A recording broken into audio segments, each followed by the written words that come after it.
Good evening, everyone.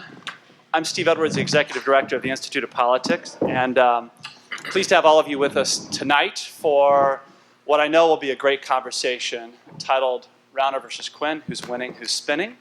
It's part of an ongoing series of conversations that we do here at the Institute of Politics as part of our speaker series, which is really an effort to bring leading minds together to expound on the key issues of the day.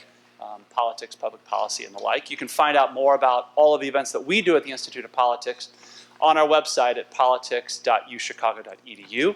I should mention that, as is the custom here, we will also have an opportunity for you to ask questions of our panelists a bit later. I should also mention that we are filming tonight's event. We're also live streaming tonight's events, and you can catch, those of you who are in the room with us, you can catch the videotape also after the event at politics.uchicago.edu. I want to make a quick announcement to be sure to thank our key partners in tonight's event, including the folks at Chicago Votes and the folks at the Illinois Humanities Council. This is really the centerpiece of the Illinois Humanities Council's Media Remix series. They are the folks who helped convene all of us together to put this panel together. That series has been funded by the McCormick Foundation. This is the last in a series of conversations that explore the ways in which media is shaping our lives and the ways in which our culture is shaping media. So a big thanks to the Illinois Humanities Council and to Chicago Votes. One of the reasons why we wanted to convene this conversation in and amidst the horse race and the final days of an election is, as many of you have seen from the recent news reports of the last couple of days, we are on pace to have an Illinois gubernatorial election that will spend $100 million in this campaign. That's double the amount that was spent just 4 years ago in terms of total dollars expended.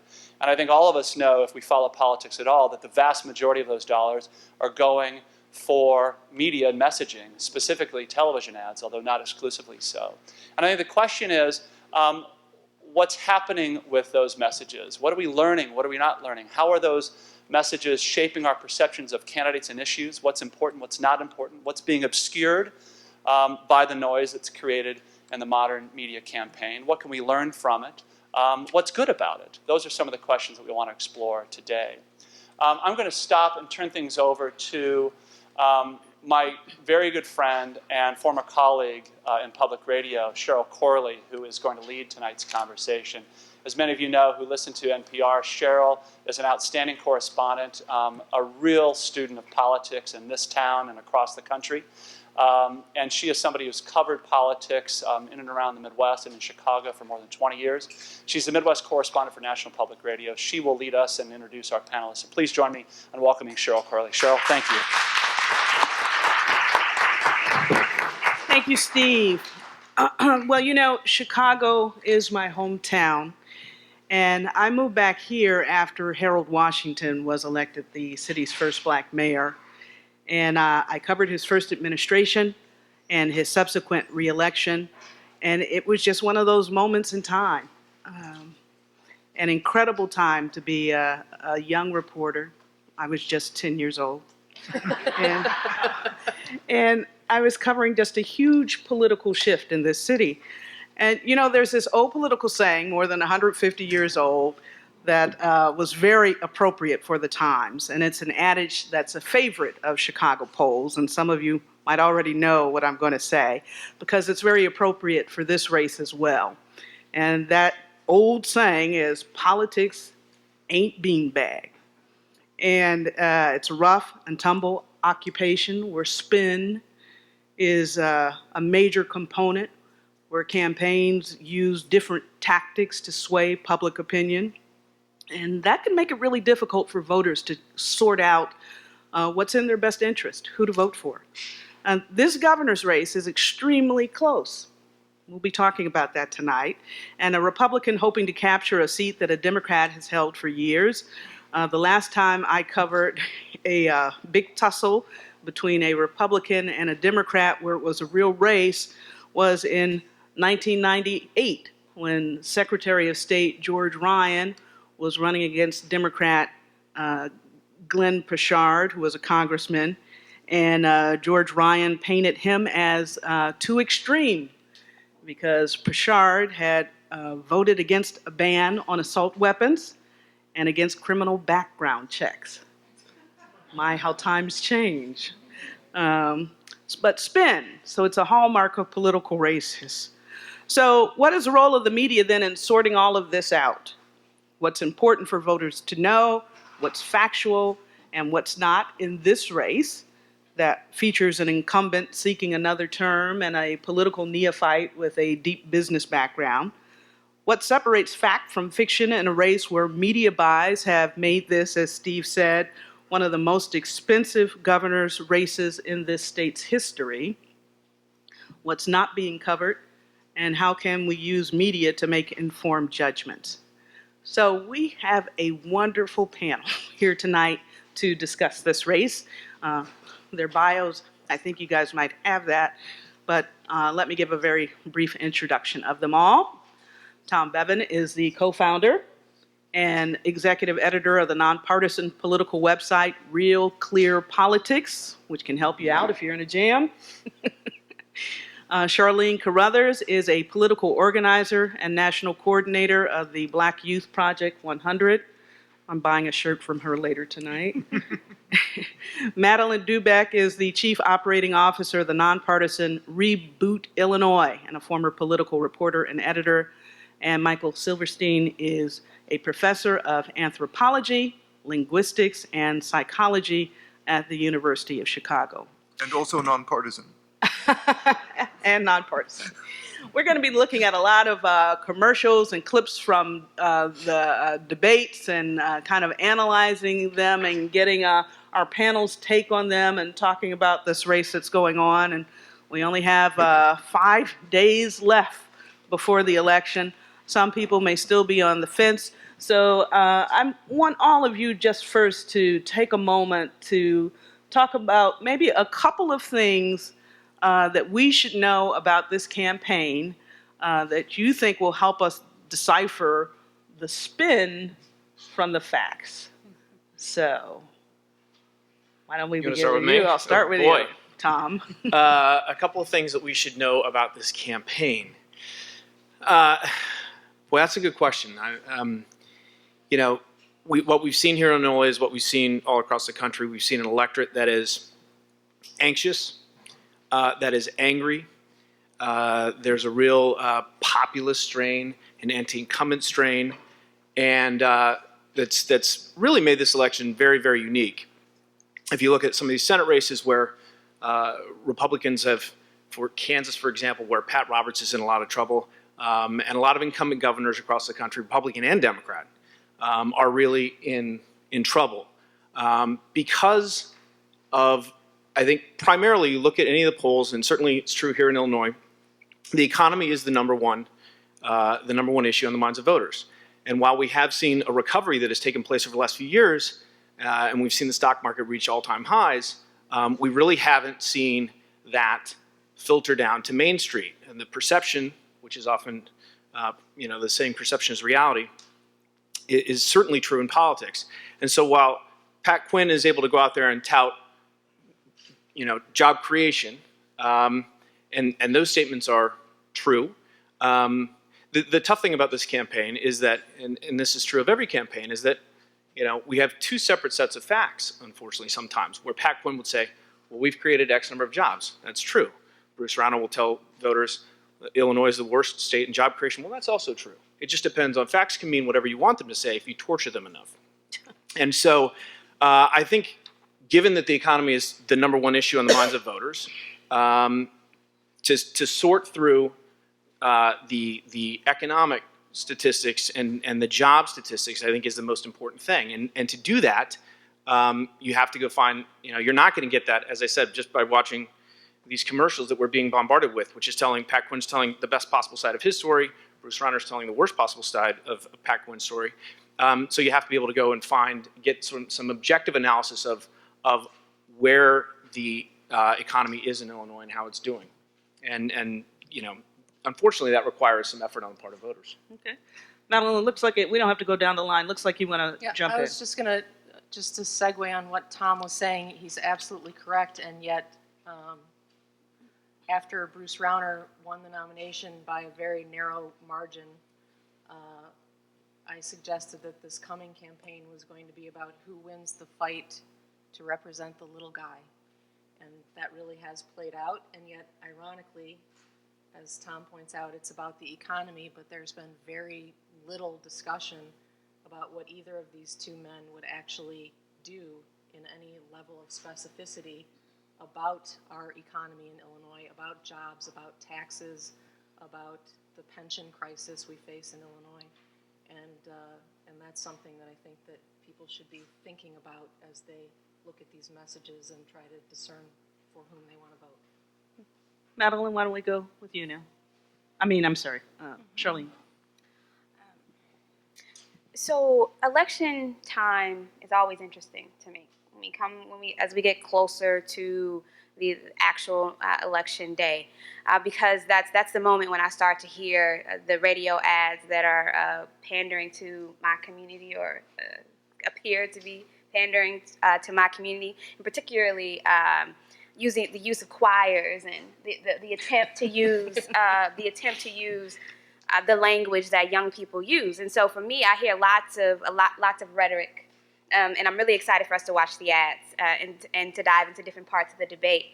I hear lots of rhetoric. What I don't hear, what I think we need to know, is what the governors think about policing, public safety. What are their plans that don't focus on further criminalizing young people in the city of Chicago, in the city of Peoria, and other towns across the state? And so for me, it's not enough just to hear we need more police, or we need to fund these things, or we need to be tough on crime, but how are we actually attacking the root causes? And so out of all the rhetoric around the economy is intrinsically tied to the conditions of young people across the state and how they're treated by both the police and how they're treated in their schools every single day.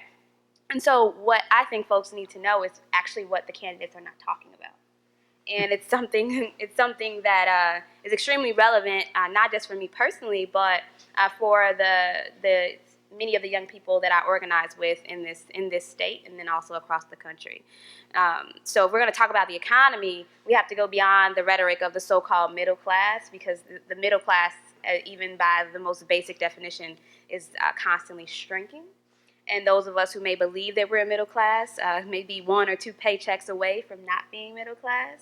And so the way we even talk about who's representing the so-called little guy or the little girl or the little person has to change, and what that little person is actually going through, the candidates traditionally in this country don't actually speak to.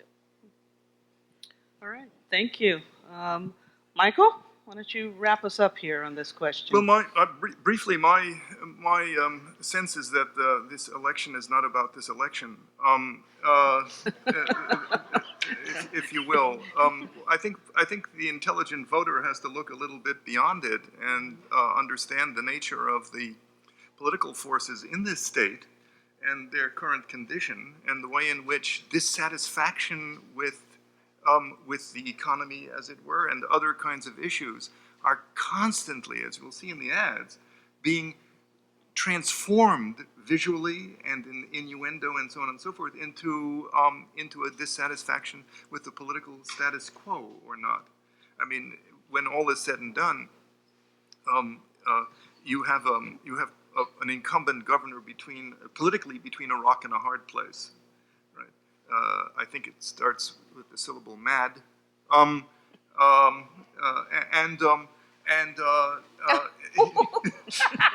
It took me a second. and his survival is on the line, because in fact, for 40 years, he operated as someone opposed to the democratic machines. Yes. at all levels. Yes. And so, what's very, very interesting is that he's really squeezed here, since there hasn't been the tiniest, even the pinky finger lifted by his various colleagues in the party for him. And on the other hand, you have a Republican Party out of office at that level, and out of both houses, in the minority in both houses in Springfield, for so long now, that someone can come in as, how do they say in the business world, a knight in shining armor, and, and as it were, take over with a privatization, as it were.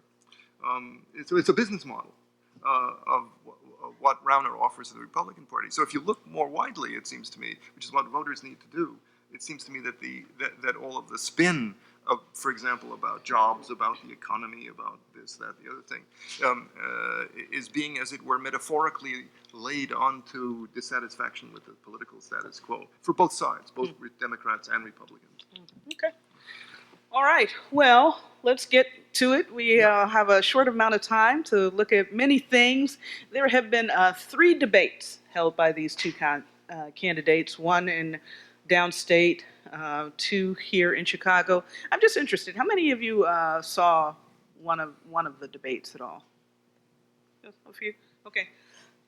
So because of that, we thought that we would do, the Sun-Times did a short recap of the debates, and here's how they saw it. Here's what you missed. He's a failure. Governor Quinn has failed. He's failed on what matters. Minimum wage. Pat Quinn has been a disaster. Savage cuts. Corruption, cronyism, illegal patronage hiring, rampant corruption, Savage cuts minimum wage. Minimum wage. massive economic failure, failing on jobs, failing on taxes, failed. That's what billionaires do. Pat Quinn has failed. Pat Quinn has been a disaster. Minimum wage. Or minimum wage. Minimum wage. Minimum wage. Brutally high unemployment. Pat Quinn's failed. Billionaires like him, minimum wage and minimum wage. Minimum wage.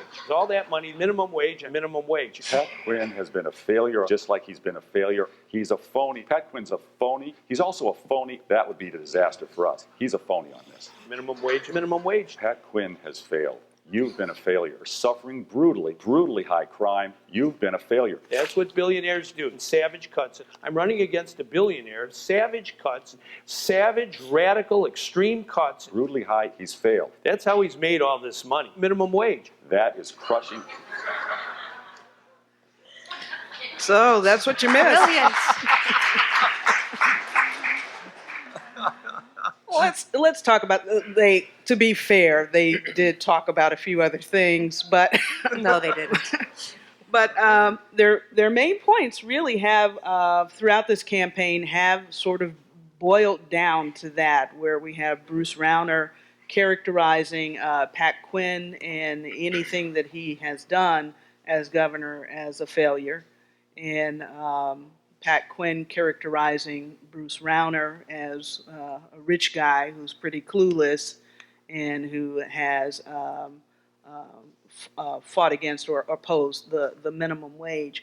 So I just want you guys to talk about this. Do candidates really help their cause by kind of hammering these kinds of characterizations?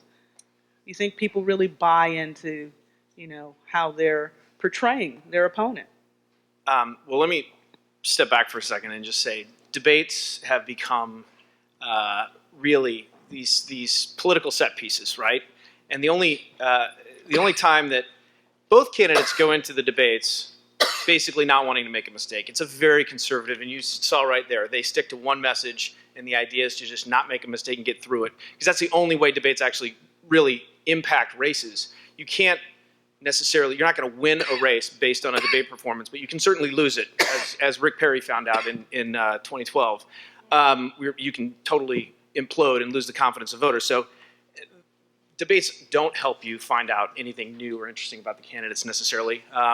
It does give you a chance to see, if you haven't been able to see them in person on the stump, and this is why challengers always want to debate as much as they can, and incumbents never want to debate. Is because it allows the incumbent to stand on the stage next to, it allows the challenger to stand on stage next to an incumbent and look gubernatorial or presidential or whatever the case may be.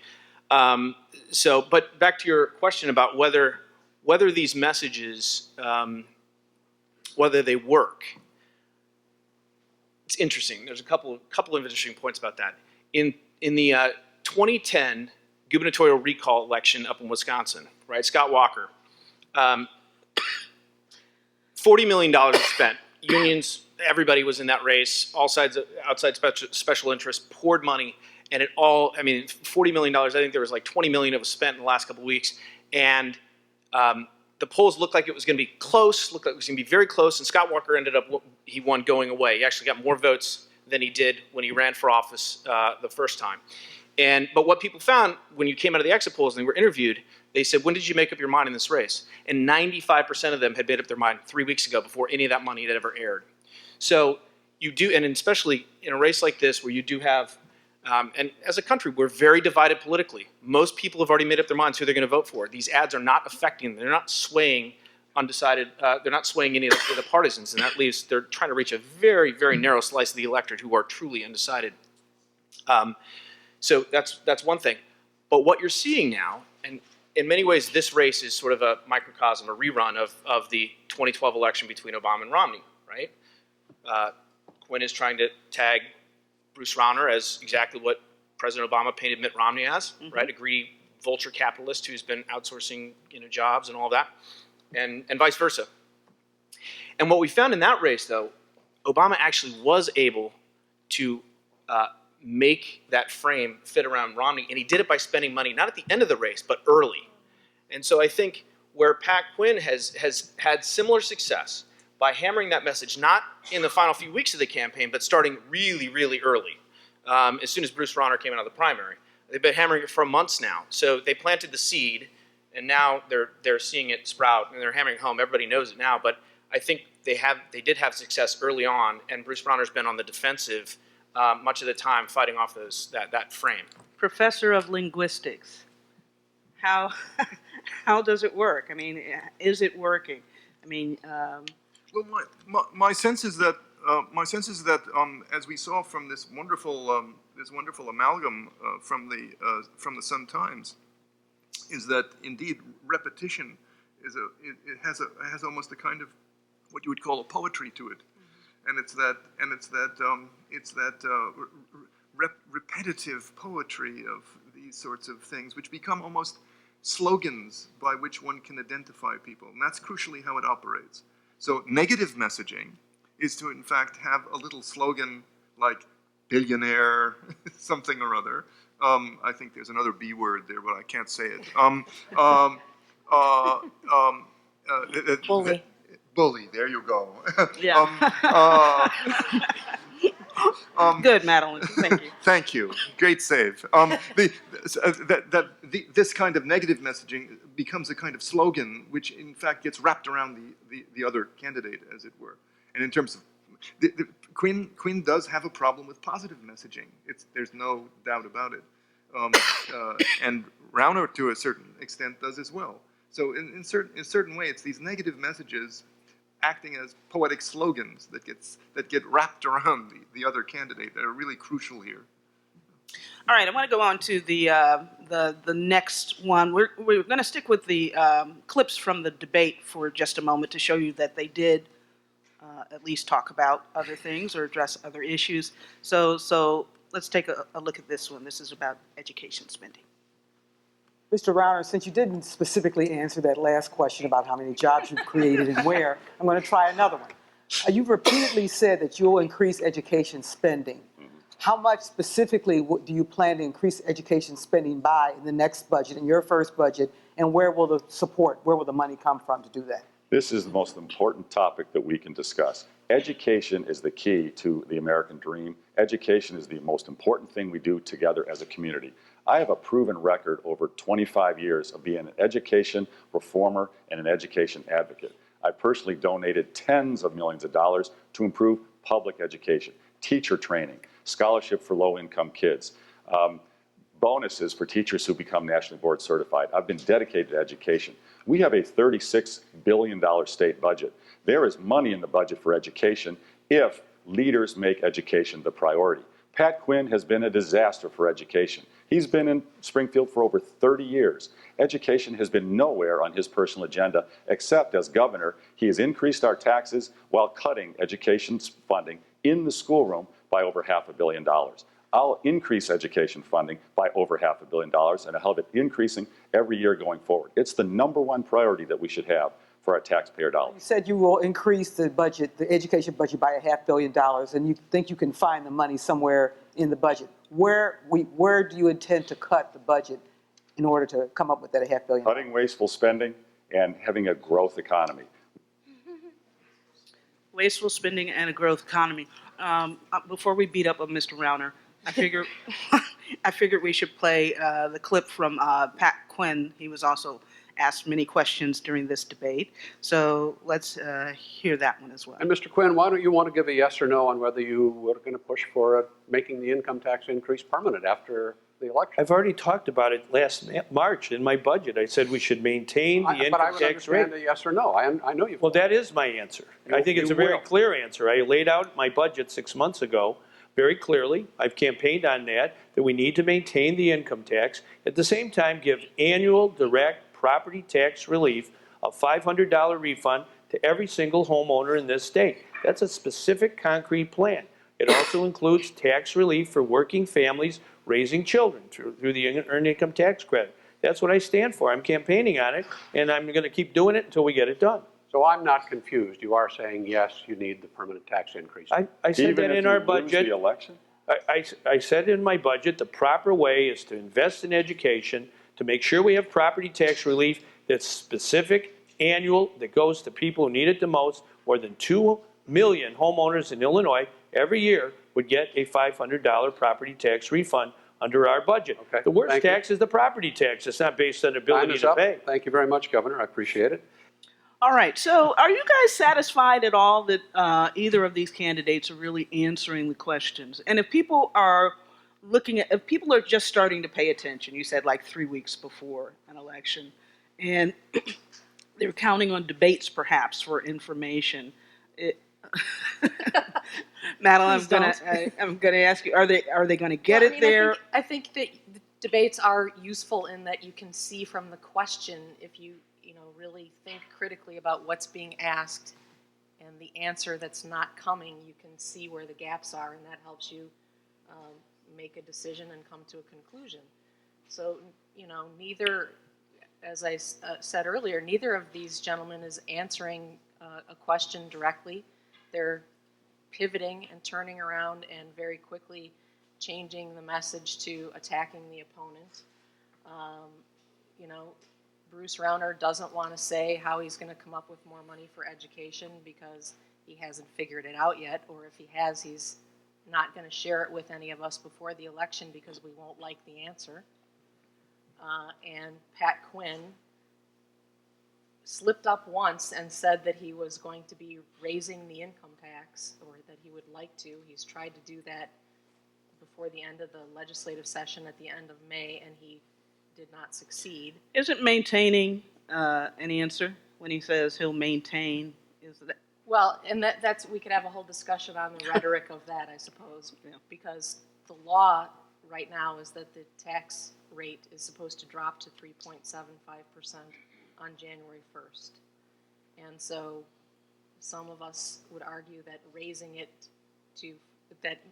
keeping it at 5% is raising the income tax rate.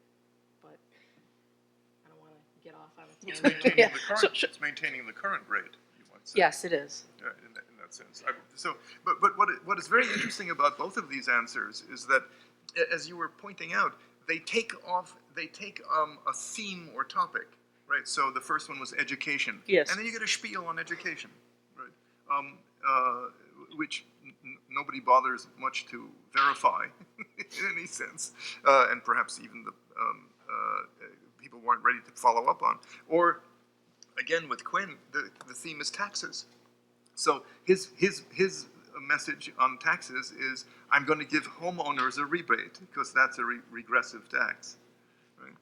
And that's what they want to say about these two topics. And it's a much more palatable message Yeah, to sure. voters. That's these two. That's the thing. Charlene, go So ahead. when I look at folks on TV, I just think about the training they've received. So I think about their body language and the tone of their voices. And for me, it's very clear the kind of training that both candidates have received. And so what their bodies say and what their mouths say are two different things. So Governor Quinn, in watching him, he looked to me, he appeared to be very uncomfortable. And then also trying to seem very authoritative with the striking of the hands and this movement of the hands. And so I just didn't believe anything that he was saying or believe that he was confident in what he was saying, period. And when you say to voters, when you say publicly, we're going to give you a $500 tax credit, that means nothing materially. Like if you don't actually know what that looks like on pen and paper. So I'm either one of them, and Rauner, he looks very uncomfortable the entire time. When I look at him and what he's talking about when it comes to education, for me, it's less. It's less important for him to have an exact plan, because in practice, you don't even like. In practice, it's a different thing, like how you're going to govern and what your actual rhetoric is. And so I guess I may be one of the jaded ones on the panel. When I think about these candidates and what they say, because they're trained with those answers. They're trained to answer what they want to answer, regardless as to what the question is. Well, and to get their message out. Yeah, isn't the first job of a politician to get elected, right? Absolutely. So they're not going to say much. So it doesn't matter how Sure, how although- well the question is framed. They're going to say what they want to say. I'm going to disagree with Charlene a little bit in the sense that voters do like specifics, even if they don't understand it. Someone who comes up there and says, "I've got a plan. I'm going to do 1, 2, and 3." It sounds good. It makes sense. Pat Quinn had a concrete proposal that he offered. Bruce Rauner, I think, in that clip really showed his inexperience as a candidate, because he went off on the spiel about education. He didn't give a concrete answer. He ended up giving one at the end, but only after Laura pried it out of him.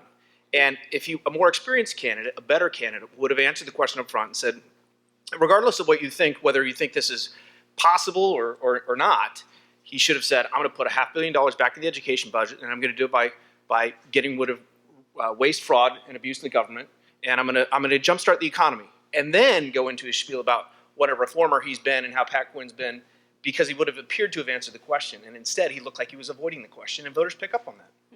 So how do voters, Pat Quinn talked about the real estate tax that he wanted to offer people, and that's something that he had offered before and wasn't able to get through the General Assembly at all. So it's a promise, right, that might not have any meat attached to the bone. So how do voters who are watching this debate figure out what's real Which and what's promises not? they're going to keep?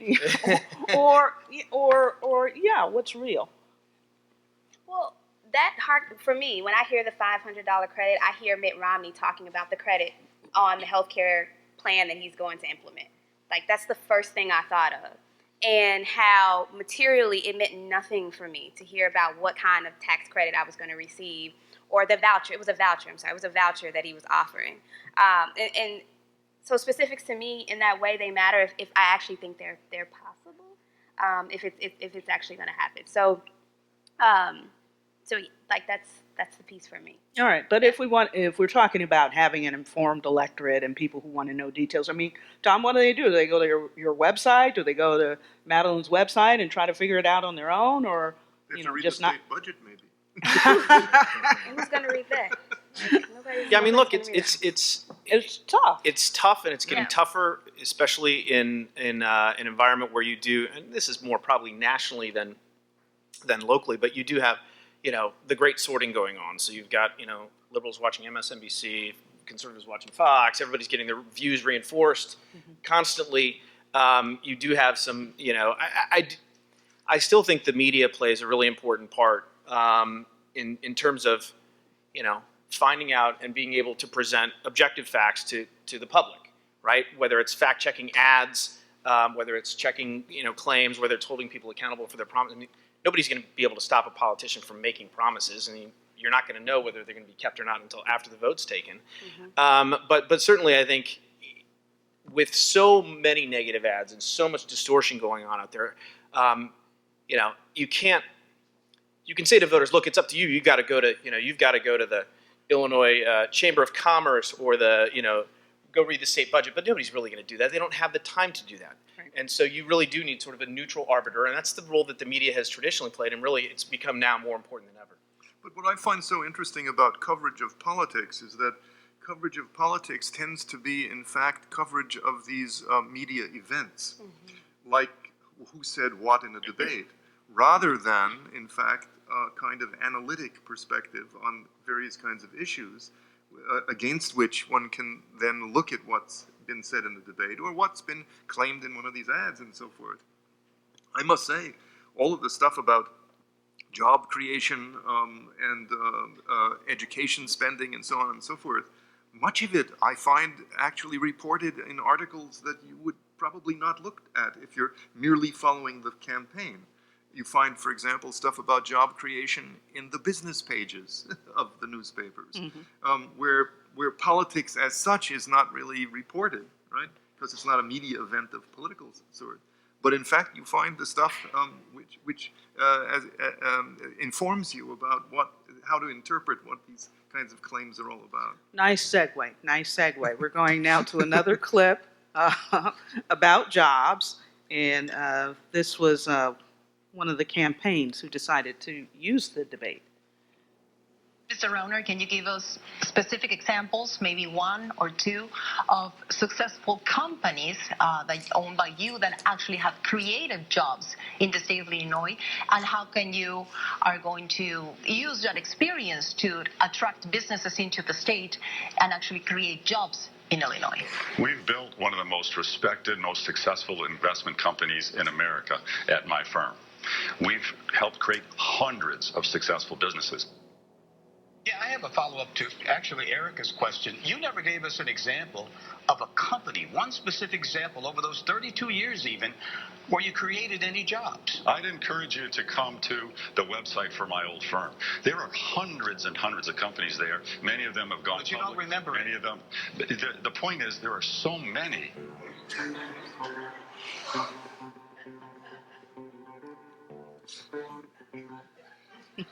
So, I mean, these they are amusing, aren't they? Also negative, but Madeline, you've been around a long time. Have campaigns been using debate clips like this and really as part of their campaigns, or is this something new where they can kind of bash their opponent? No, I don't actually recall a time in Illinois, since I've been paying attention, which is about 30 years now, that, because I'm a little older than you, Cheryl, apparently. Yes, I was 10. That they've actually used a clip from a debate like that. I think that's a new one for me. Yeah. Yeah. But, you know, it's probably pretty effective. I think that's another great example of Rauner's inexperience as a candidate, that he didn't expect that. His team didn't prep him for it, and it wasn't knocked out of the park. It's interesting that you all say that, because when you look at, if you believe polls and you look at the polls, then you know this is a dead even race at this point, right? So go ahead, Tom. Well, I was just going to say, in addition to sort of it being ridiculous that he couldn't name one single company and being unprepared on that stage, why that clip was devastating to Rauner is, I mean, we can talk about issues, we can talk about, you know, tax credits and this and that, but the reality is, you know, most voters in the end don't vote on issues. They vote on their gut. You know, who do you want to have a beer with? They vote on who they trust and who they think gets them. Most striking example, we'll go back to the 2012 election, Barack Obama, Mitt Romney. Look at the exit polls. Mitt Romney actually won the question on who would better handle the economy, which was the number one issue, right? He won it very slightly. I think it was 47-46. But he lost when voters were asked in the exit polls. 47%? I think 47%, exactly. But when voters were asked, who's looking out for you, who understands your problems, he got slaughtered. It was 87% Obama, 11% Mitt Romney. He was able to make the sale that I'm better for the economy, but he didn't make a connection with voters. There was no empathy. And what Bruce Rauner has to do and is trying to do is he's trying to create that. He's trying to get people to trust him. They're looking at him and they're wondering, is he trustworthy? Is he going to do can he handle the economy? Is he going to do what he says he's going to do? And that's why that clip, when he can't name a single job, it really puts doubts in the minds of voters about, you know, exactly, is this guy really who he says he is? And that is something that the Quinn folks have been hammering, and I think so far it's been fairly effective, although, as you mentioned, I mean, Quinn has his own issues, which is why we're mired in sort of a deadlocked race, which, you know, is one of I think we have actually the second worst governor's race in the country behind what's going on down in Florida. I think it's. Did you bring your fan tonight, Tom? What's that? Your fan? Fans. Yeah. So when I think about my demographic, and the folks who I work with every day, Black 18 and 35-year-olds, we vote. We vote at 2008, 2010, 2012. Young Black voters came out turned out to the polls in higher numbers than any other youth demographic, despite the narrative that we're usually told.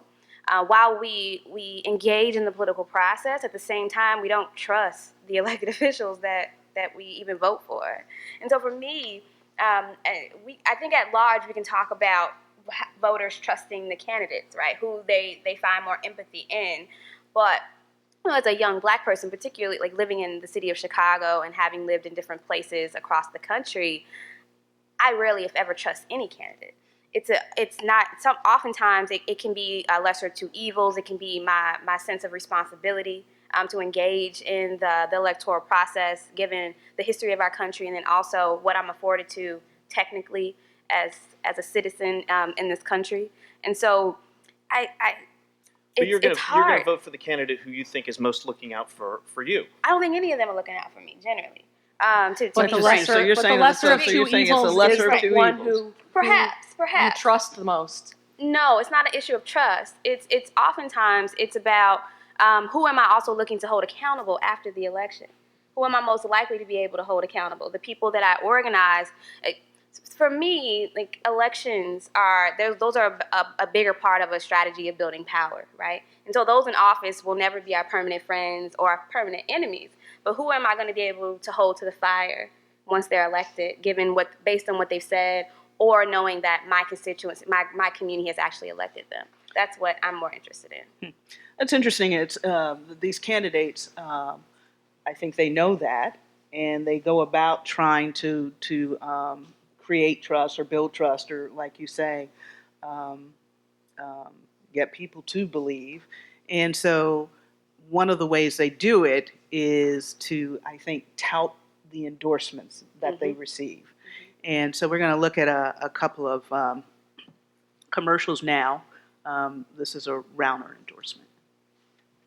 Two more newspapers are now endorsing Republican Bruce Rauner. Media endorsements are pouring in for Republican challenger Bruce Rauner. Bruce Rauner is rolling in the big newspaper endorsements. The Sun-Times today joining the Tribune, Crain's, the Daily Herald, and downstate papers in endorsing Rauner. The Peoria Journal-Star, the Champaign News-Gazette. It was a sweeping series of endorsements. Rauner got the endorsements of every major newspaper in the state.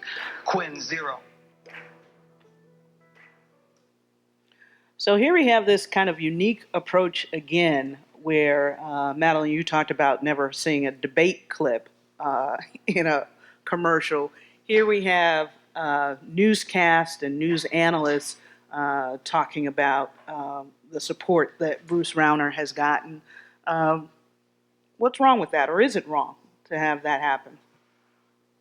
Is what wrong? To use the endorsements in the media? Not to use the endorsements, but typically if you're looking at, the commercials that we've seen in the past of, a candidate's endorsements, you'll see the stream of newspapers going by. Right. You have the sonorous voice of, the announcer going, yes, he's been endorsed by, But in this commercial, we have the newscasters themselves. We have political analysts themselves, as opposed to, print. So, but it makes it look factual. It's visual. It's more visually appealing. It puts the stamp of, people we see on TV all the time who are in our living rooms with us, talking about it. And so there's some transference of a blessing there that comes not just from the print media, but from those broadcasters as well. I think that's the strategy probably behind it. And at the same time, it's fact. It is, yes, it is. It cannot be denied. This is one of the more factual that's right. clips we'll see this evening. Well, it's interesting because it's not just Rauner who is using that tactic. So has Governor Quinn. And there's another part of that story I want us to talk about. But first, just the use of the story and a voice. Here's another. This one is a radio ad. What do we really know about billionaire Bruce Rauner's temperament? Let's look at how he treated his female employees at one of his outsourcing companies. An NBC News investigation has revealed that Rauner repeatedly threatened a woman executive and then fired her for not laying off enough workers in order to maximize his profits. The shocking details of Rauner's threats to the woman executive were part of a sworn court deposition and reported by this NBC News report. Rauner told another board member, quote, "I will bury her. I will bankrupt her with legal fees. I don't know if she has a family or not, but if she does, she better think twice about this." Well, that doesn't say everything about Bruce Rauner. It says a lot. And Bruce Rauner, if you're listening, listen closely. Threatening women and their families is despicable and has no place in Illinois, period. Taxpayers for Quinn paid for this message because there's so much at stake. Charlene's mouthing the words before they're... His voice sounded a little different. I mean, you would love to have Carol Maureen in your commercial, right? I mean, that voice, very expressive, angry, you know. But she was upset about that, as, you know, I think most journalists would have been. So what do you think about this tactic? I must say that there is a new commercial on now with most of that same information without Carol Maureen's voice in it at all. But what about this new originally they tactic? had her image as well, and she convinced them to remove that part of it. So. Or her lawyer did. Well, I don't actually think he could, because it is fair use, and that's one of the things that we fight in the media all the time, is to try to write things in ways so that sort of thing does not happen, but we frequently lose that Well, talk battle. about that a little bit. Explain the fair use, because a lot of folks would go, "Oh, it's not ethical for them to use that." So Carol Maureen's report was published, it was aired, it was broadcasted, and so anyone is welcome to use a snippet of it and attribute it and credit it, but they can't, like, I couldn't take that whole report and put it on my website without saying where it came from and who did it. So that's kind of the definition of fair use, and this whole story actually gets into it's kind of mushroomed and become a thing in this campaign, but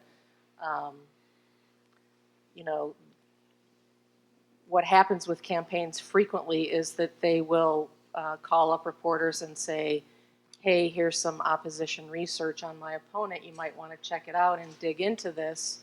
And then they keep pushing you to do that and helping you along with it here and there.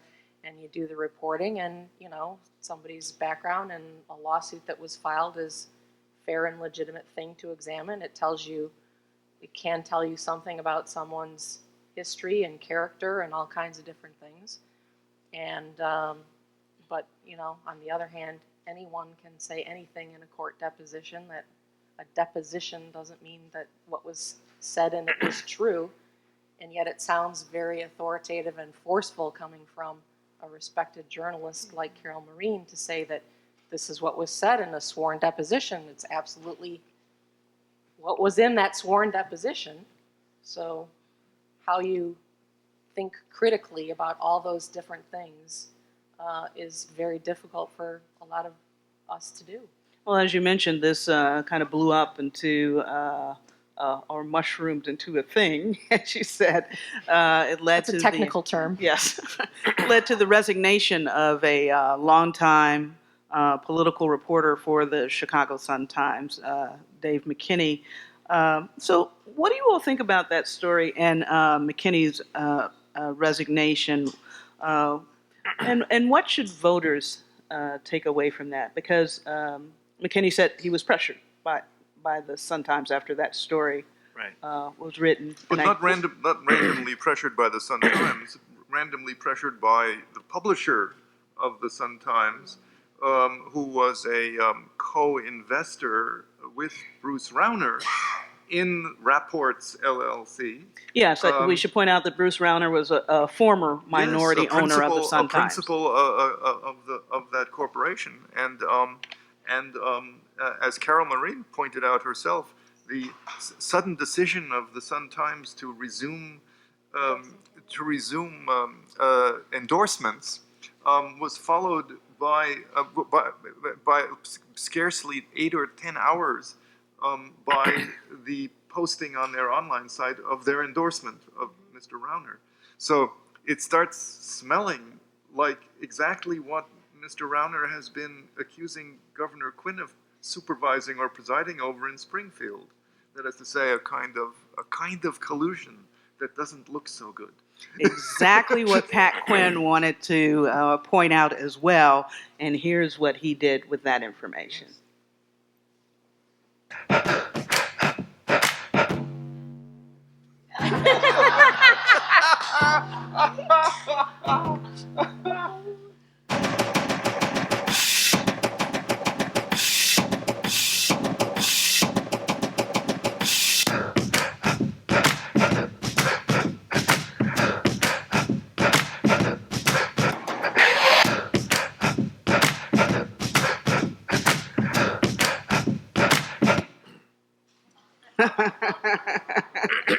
See what you miss when you turn off the television and don't look at these things? Or you It's fast forward.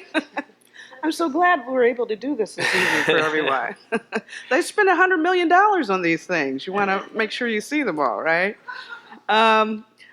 So, as I mentioned, by the time this race is over, the campaigns are really expected to have spent $100 million, most of them on negative campaigns. And if you thought what we've seen so far has been negative, hold on to your seats, because we're about to take a look at a few more. Let's start with the Rauner ad. 100 years of corruption and counting. We do not need a governor of Illinois who's ethically challenged. A criminal grand jury is investigating Governor Pat Quinn. That we've restored integrity and honesty. The findings come on the heels of Quinn defending himself in another investigation. I promise to restore integrity, and we have. Another day, another political scandal for Governor Quinn. First Blagojevich, now Quinn. Can we afford 4 more years? So the guy who replaces Rob Blagojevich is now tied to him in this commercial. Do you think, we talked about negative ads. What about,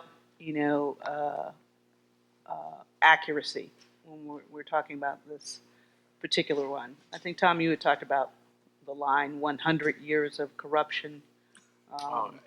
Well, I don't know that I mentioned that. Can I go back to the other ones for a second real quick? Sure. First of all, the Wolf of Winnetka line is great. And it's like, so hundreds of millions of dollars are spent on ads, and most of them voters tune out because it's the same thing. They look like that. The ominous music, the dark tones, and the innuendo, and voters have learned to tune them out. But every now and then, you get an ad that will break through. And we've seen that in some other places. I mean, to the point where it really sort of captivates the imagination of the public, whether it's because it's funny or whatever. And this is certainly an ad that looks and feels different, definitely engages people.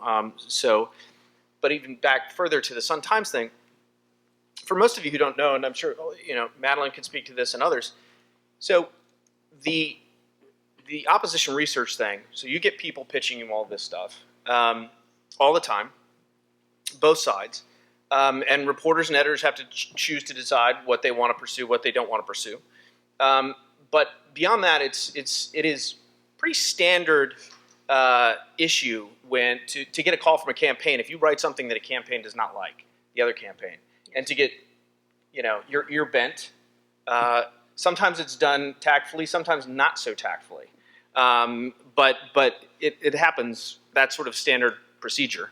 And that's Bruce Rauner's defense is like, hey, we didn't do anything that we won't normally do.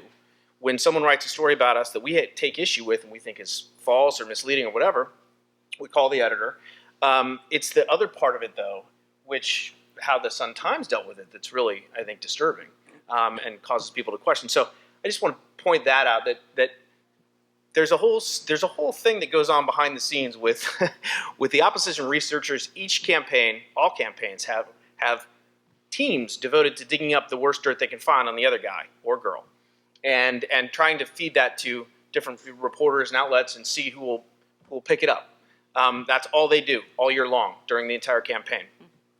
And then the campaigns make a habit of pushing back with reporters and with editors against any of the stories they don't like, and that goes on all the time. So On both sides, on all sides. Sure, on all sides. Guarantee you that both campaigns have done this. Absolutely. Yeah. I keep thinking about some of my favorite ads, and they come from Paul Wellstone. And the ads Wellstone did during his multiple campaigns, even the ones that he said he wouldn't have. For those of you who don't know, Paul Wellstone's senator out of the state of Minnesota, and he had very little, if any, money. But he used the very little resources he had his team to come up with the most compelling ads ever. And so when I see the ads, like I thought the one was kind of cool. The wolf from Winnetka, it was like catchy and everything, right? Good music, right? We give it a 10.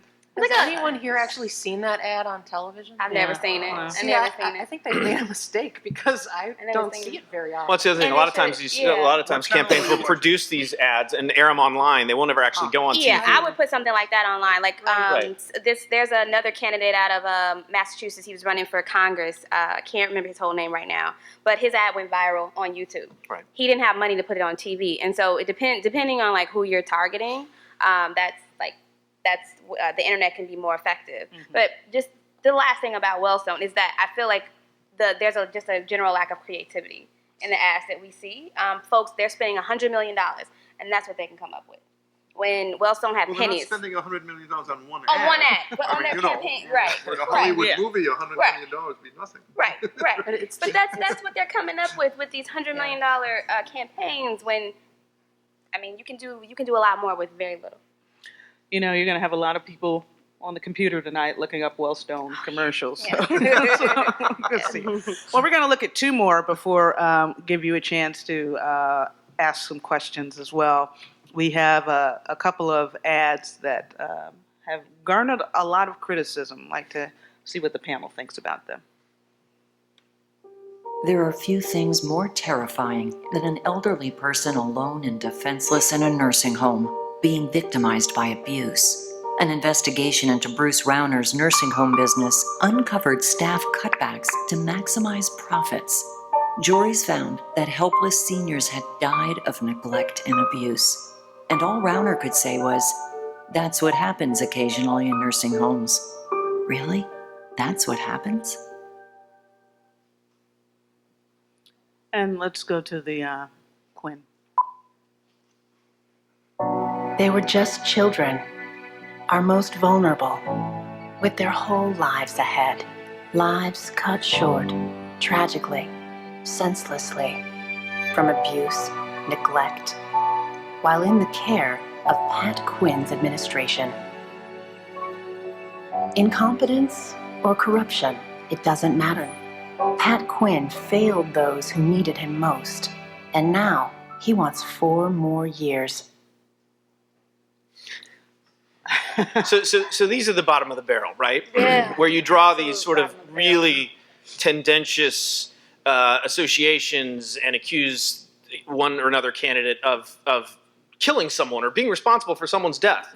And we see this, it's happening actually more and more, which is unfortunate. But every cycle you're going to have this. And so you've got, I mean, as if Pat Quinn is responsible for the deaths of infants, or that, Bruce Rauner had anything to do with some, vague association with a company, it was a parent company, whatever, as if he's responsible for those things. I mean, these are the ones that are really sort of out of bounds, or at least we'd like to think they're out of bounds. The campaigns think they're in bounds, and even times when you have a fact checker that will come out and say that is completely false, very often the campaigns either won't take them down, or by the time they get around to fact checking, it's too late. It's already been out there. I was thinking of an ad. There was one last cycle. I don't know if it was Bill Brady, against Bill Brady or not. This was that where you accused her of like throwing the woman down the stairs. You remember this from last? Yeah. What was that? Anyway, there was an ad last cycle. I think it's actually, there's one out now that revisits that, because there's one that's playing now that talks about a woman being pushed down the stairs in her wheelchair, or You guys remember this ad? It was from last cycle. I mean, it was the same sort of thing. I mean, it was just outrageous. Yeah. Sounds like an Eisenstein movie. But unfortunately, it's becoming more and more common, and because it evokes emotional reactions. Are there any outlets that? Go ahead. Can I just, to underscore a point, none of this tells you what either of these guys might do if they're elected, 2 or 4 all of us. But the crucial point is that they paint a character that is Absolutely. consistent with the larger message of the negative message of the respective campaign. In Rauner's case, it was uncaring rich person, right? In the Quinn anti-Quinn ad, it was failure, failure, failure, and that's what the Rauner campaign has decided to hang around the neck of Quinn. And these are the commercials that you will see most often on television. Yeah, I've seen them often. These are thematically right at the center of these two negative campaigns. Are there any outlets that regularly kind of analyze ads and do the fact checking that you were talking about, Tom? Are there any? I mean, Washington Post has a fact checker. I don't know of any in Illinois. Well, I wouldn't say regularly, consistently for Illinois, but there's a website called factcheck.org that I like to check out from time to time that does actually try to decipher some of these things. They did look at a couple of the jobs creation ads in Illinois at one point, but it's, when $100 million worth of stuff is being thrown at you, it's pretty near impossible for any organization to check these all out and sift through every one of them, unfortunately. A lot of ads out there. Well, and this is the thing too about, I mentioned at the top here that we have an electorate that's anxious, that's angry. And the problem with these ads, to I think Charlene's point, was they don't tell you anything, or Madeline's point, they don't tell you anything about the candidates. Pat Cadell, who was a pollster for Jimmy Carter, tells a great story, I think, in his book about how the day that he realized that he was having this epiphany, his candidate was going to lose. He was running a race, I think it was in California, and he was trying to figure out how he could get his candidate to win, and it hit him. He could depress the vote. He could put out negative ads and drive turnout down. And now this is sort of the mainstay of our political advertising, and that's what breeds cynicism. When you look at this, and you're like, oh my God, I don't want to vote for either of these people. And it really, it has been something that I think it's become more widespread, and I think that's why we've seen the level of cynicism now in the country, not just here, and frustration with the sort of political status quo, and every 2 years, every 4 years, we get the same thing. Only now it seems with the Citizens United decision, the amount of money, there would be $4 billion spent in this midterm election. $4 billion. It's sort of jumped to the next level, and it makes it tough. Yeah. If you have a question, we have, I think we're going to have folks come up to the microphone here, or? Okay, all right. Let me hear it. Go ahead.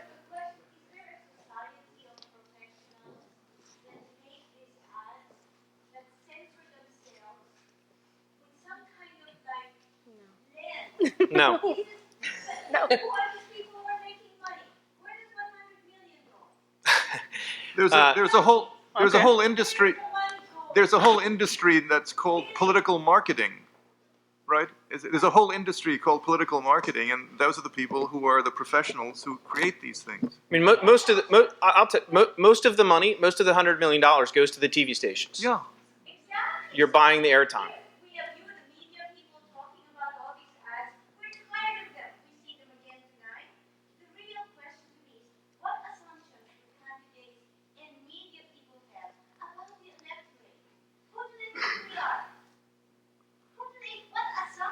We better not get into that.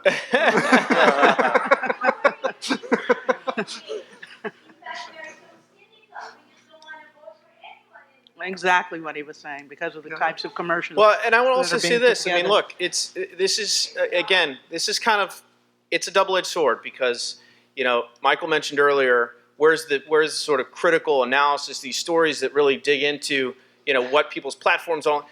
Nobody reads those stories, unfortunately. They read the stories about who said what and who threw what mud at whom, and the tit for tat on the campaign, because that sells. Negative seems to work. Well, it's not even necessarily negative. You can consider it just the sort of the horse race coverage, the back and forth. It's superficial. It's who's up and who's down. But it's absolutely central to the whole enterprise to keep the campaign an entity divorced from all this other stuff, right? Because then indeed that's what gets coverage. Well, and is it- focus. All right, ma'am, who are you? My name is Phyllis Mandler, and I'm here on behalf of myself, but also because a group of us have recently started an organization called runclean.org. Brenda Sundberg is one of my colleagues. Okay. We've been asking ourselves the question, what can we do about all of this? What can we do to divorce politics from big influence, from all the spending of money that could better be used in other ways?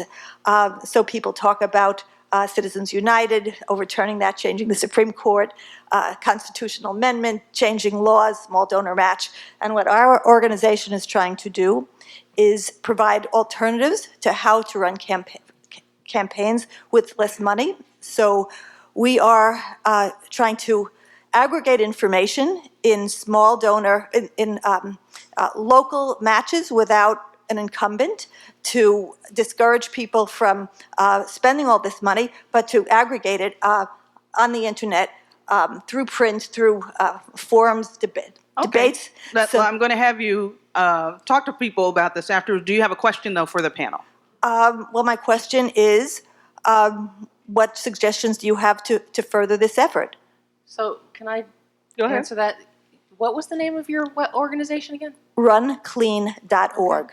Sounds You like a should gasoline. check out the Illinois Campaign for Political Reform. They have a similar effort going on in Illinois to try to, encourage people who don't have a whole lot of money to run, and they're doing a pilot program, I think, in Oak Park and possibly in Evanston as well. So you might want to connect with them. Right, we are actually connected with them. Great. We're trying to do our pilot with the 2nd Ward and the 33rd Ward, where there's no incumbent in the 2nd Ward and somewhat of an incumbent in the 33rd Before Ward. we get too far away from this, I just wanted to also mention, I mentioned factcheck.org. There's another new startup out there called crowdpack.com that you might want to check out.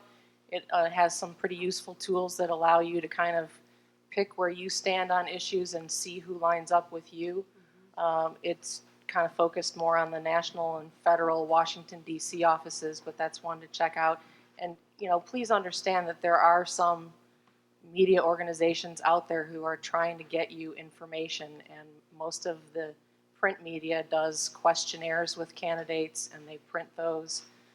We have one that we did with the Better Government Association on our website at rebootillinois.com. We also have, for all the statewide offices, what we call our scorecards, where you can literally line up side by side, see where the candidates stand on a variety of issues, and hear a little snippet in their own words. So, it takes some work on your part to actually seek these things out and find them, but they are out there, and I encourage everyone to make use of them. Thank you so much, sir. Thank you. My name is Austin Thompson, and I'm visiting, very excited to be here. And I was just shocked that across the country, if you look since 1964, there's been 3 R's that have really defined our politics, and that's race, religion, and region. And yet in the discussion, we never really heard about the centrality of race, the fact that we already know the majority of white men are going to vote for one candidate, and that African Americans are going to vote for another candidate. And this is a defining phenomenon in American politics since the realignment after Freedom Summer, frankly, in 1964. But yet and still, even the folks who talk about politics refuse to address the centrality of race. And I think that what that does, though, to the conversation is it's something invisible that's always there, is that it's less about the conversation between the candidates than it is the conversation that we're having with each other.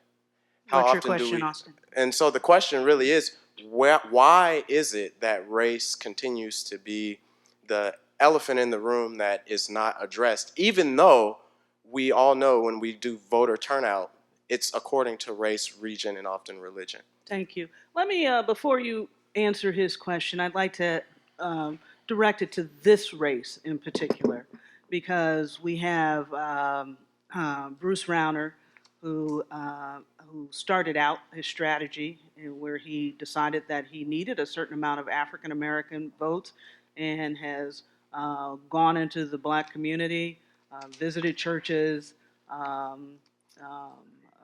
gave money to a Southside Credit Union, has castigated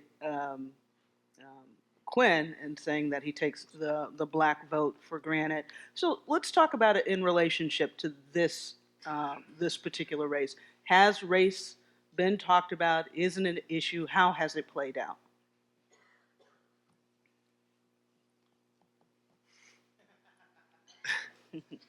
Well, I mean, there's a distinct absence of color from the tickets, you might say. Let's start there. So there's not going to be any of the kind of mirroring appeal, you might say, in terms of identification.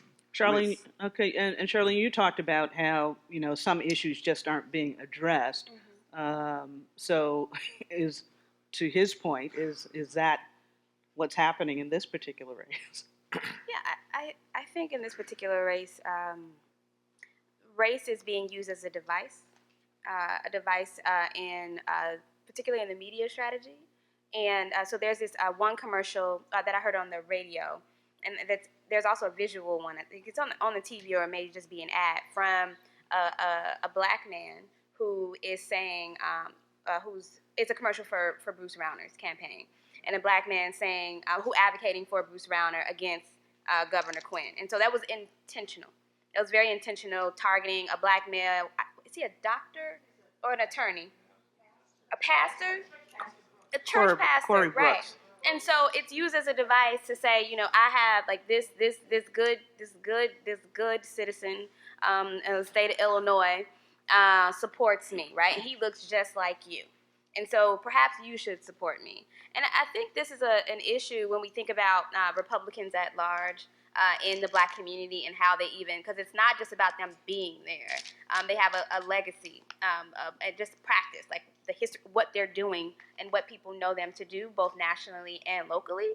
And so you can send as many people. I got a call from someone, I don't know who they thought they were calling, but asking me to come to a focus group to talk about young African Americans getting out the Republican vote. I was like, do you know who I am? Like, You're speaking of the party of Lincoln. And it just right. I wrote my high school senior paper on when the Republican Party shifted, so I'm very familiar. And that was 11 years ago when I wrote that. And so for me, race is absolutely being used. What's not being talked about is economic justice, white supremacy, criminalization of people, things of that, racial profiling, gentrification, things like that explicitly, right? That actually harm people of color across this state. So absolutely, there are many commercials. I heard someone talk about how they feel like the candidates are trying to prove who has the most black friends. Like I've heard people talk about that. And so to me, it's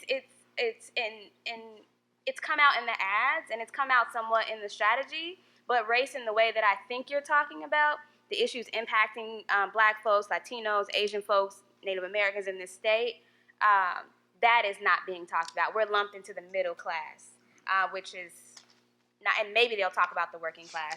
I will say or some of the SEIUs will talk about minimum wage in commercials and things like that.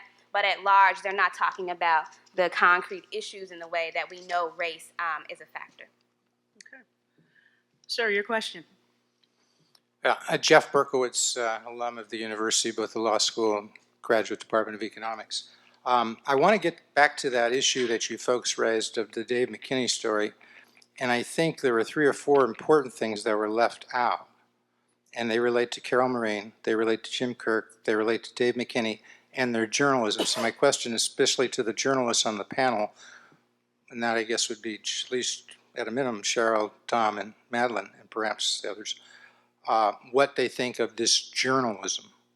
Because I think, Shirley, you said in talking about Carol Marine, and I may have misunderstood it, you said she obviously sounded upset when she was reporting about this action by Rauner, or at least alleged action by Rauner, threats. And I was wondering, you said most journalists would be. I don't think as a journalist I would be upset. So No. What I was saying, she was upset about the use of her in the I apologize. commercial. I misunderstood you, so I'm glad I clarified that for myself. But the Carol Marine issue here, I think Carol Marine was upset. I think she thought it was wrong. And Carol Marine operates in a dual way, and nobody much comments on this. She is an opinion journalist at the Sun-Times. She is a quasi-opinion journalist at NBC when she does her investigative reporting, and she is supposed to be fair and balanced at TTW when she operates as the host and moderator. It could be confusing as to what she's doing. She co-authored a news article with Mr. McKinney, and that's what set this all off. But no, I'll get there. Okay, so that's one, because, no, it's important because, okay. And she had a byline as merely a reporter. Well, but the thing was, in that whole reporting that I saw and what you put up on the screen, the word that was absent, which I think would really strike somebody who'd spent, and she spends a lot of time covering the courts, alleged. I never saw alleged. And the thing you put up there, I think it said, Rauner, she's reporting, and she says, Rauner told this employee, he threatened her. Never said alleged. But you have to remember that what you're looking at was a commercial by a Oh, candidate. no, that was the report. If you go back, because they took the report, I think that was accurate. And further, she read it. So what's your question? Well, so my question is, let me just get to the two other parts and I'll do it quick. Okay. Is that good journalism, never to say alleged? Is that good journalism to voice over, to show the print? I think the impression that was given to people, this was a finding of fact, not an allegation. And number two, when you talked about the publisher and how that played out, I think the question here was Jim Kirk, who is supposedly a reputable editor. He really didn't back up his reporter. So before it got to the issue of the conflict with the publisher, and McKinney himself, okay, everybody says, and he may be a great reporter, I don't know him, but, and it gets to the issue of a spouse operating with Well, the Democrats. Convoluted, but what? So those are all three things. Okay. Those three things. Should McKinney ever disclose that his wife was working for his Adelson Liston partnership and they purportedly were doing work for the Quinn campaign? Should he have ever disclosed that publicly? So those three issues: McKinney's behavior, Carol Marine's behavior, Jim Kirk's behavior. As journalists, what do you think?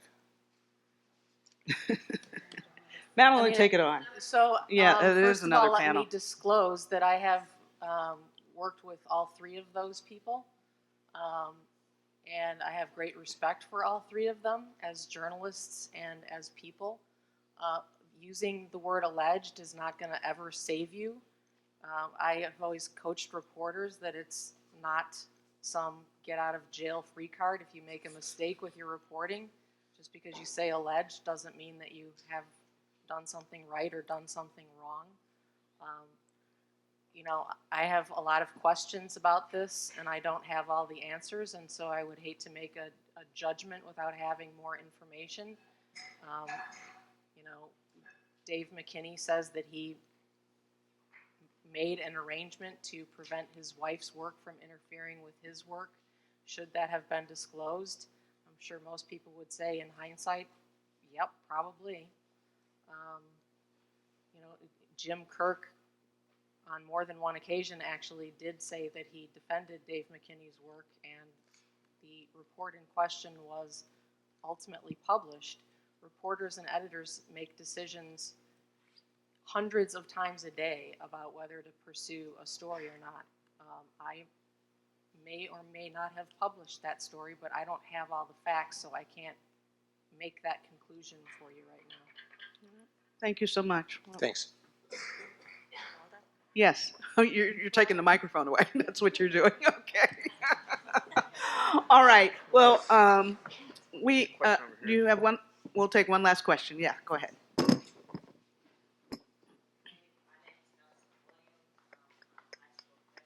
Here comes a microphone for you. Thank you. And so, what is your name again? Nelson Williams. Nelson. And so when Bruce Rauner was talking about education, I don't mean to target him specifically, but he was talking about how he publicly funded education. But when I was doing a report on this in 7th grade, it said that he was all for charter schools. And so really charter schools aren't really good because that's taking away money to public schools and stuff like that. So my question is, what are your thoughts on him changing, saying that he's a good educator and public schools, when on his website he says he's all for charter schools and funding them, when really charter schools can take like uncertified teachers and put them in classrooms and get lots of money for it, where public schools, all they need is a little more money for resources, and they can have a very good school instead of leaving them out to fail. All right, Nelson. How old are you again? Wait, how old are you? You said you was a freshman, right? Charlene wants to sign you up. No, I just wanted to say, when I heard him say that he was an education reformer, I haven't looked at his website, so I actually didn't know his stance on public charters or charter schools. That was the buzzword for me. And so I would love to see your paper that you wrote about him, because you know way more about it than I do. All right, well, Cheryl, I think yes. I would just add, you've obviously reached a conclusion about charter schools. Other people have reached a different conclusion about charter schools. And that argument, just to point out both sides, would be that charter schools may represent to some people and parents who can make that decision a better opportunity for a better education than someone could get in their own neighborhood. And so each individual has to weigh those things, and those are the kinds of things that every voter needs to think about and decide for themselves. But that's exactly what I said about the fact that the actual issues that one can have access to are not being reported on, even in the reports of these kinds of things like the debates. Because as it turns out, indeed, Mr. Rauner is heavily invested in the corporate world that is taking public funds, so they're technically public funds to run charter schools instead of the CPS, for example, within the city, Chicago Public Schools. So he used coded language, right? Yeah. And so if you're not paying attention, if you don't know the words like education reform, or if you don't go and do the research that you did or go to his website, it sounds great. Putting $500 million, and he said $500 million instead of 500 million, which was intentional. I totally caught that. Into education, it sounds really good, and a lot of people, not because they don't care, they may not have the time to go look up that information or even know where to look to dig deeper and actually make an educated decision on what they think about his choices, his values when it comes to public school funding. Well, we are going to close out the evening. Before we say thanks to the panel, though, I'm going to turn things over to Perry Green, who has a few words to say, the Director of Community Outreach. Obviously, we had an excellent conversation here tonight. I want to give a quick pitch as to why you should go vote, in particular, why young people should vote. Young people in the United States are one of the biggest, we are the largest generation. Millennials are the largest generation that ever existed in our nation's history. And by 2020, we will be close to 40% of the voting population. And so one of the reasons why voting is important is it becomes a habit. It becomes a tradition. And so young people that vote, more people in their households are more likely to vote. This last primary season in Illinois, 17-year-olds outvoted their parents. And so there are so many reasons as to why folks should go vote. But I definitely wanted to highlight that young people in particular should make sure they go out and vote this election season. It's really important. Our voices must be heard. Thank you so much, and Michelle. Thank you so much for being here tonight. I'm Michelle Weldon, Director of Programs for Illinois Humanities Council, and I approve this message. Thanks especially to the panel for their energy and insight and the importance of dissecting media messages. Thank you. Thank you. Thank you, Cheryl, Tom, Charlene, Michael, Madeline. Thank you so much. Also, special thanks to our supporter, McCormick Foundation, and their Why News Matters initiative. We also want to acknowledge our partner and host, the Institute of Politics here at the University of Chicago, and our partner, Chicago Votes, and Perry Green. Thank you. Thanks to Chicago Theological Seminary for this fantastic space. Gratitude also goes to the Illinois Humanities Council, staff of Laura Washington. Want to stand up, Laura? Thank you. Carlos Velasquez at Illinois Humanities Council. Simon Nee, stand please. Essence McDowell and Paula Bowie. We also want to let you know about 2 upcoming programs from IHC. Sunday, November 5th will be Open Ice at the Hideout at 1354 West Wabansia. That's the International Contemporary Ensemble. And Wednesday, November 12th from 6:30 to 8, please join us for Instagram Images of Self and Society at the Rational Park Gallery, 2557 West North Avenue. So we also invite you to fill out the feedback form so we can bring you better programming from the Illinois Humanities Council. And our aim and our mission is to deliver intellectually challenging and wonderful opportunities for discovery and learning, and to feed your perpetual curiosity. So thank you so much for being here. We invite you to a reception across the hall. Thank you so much.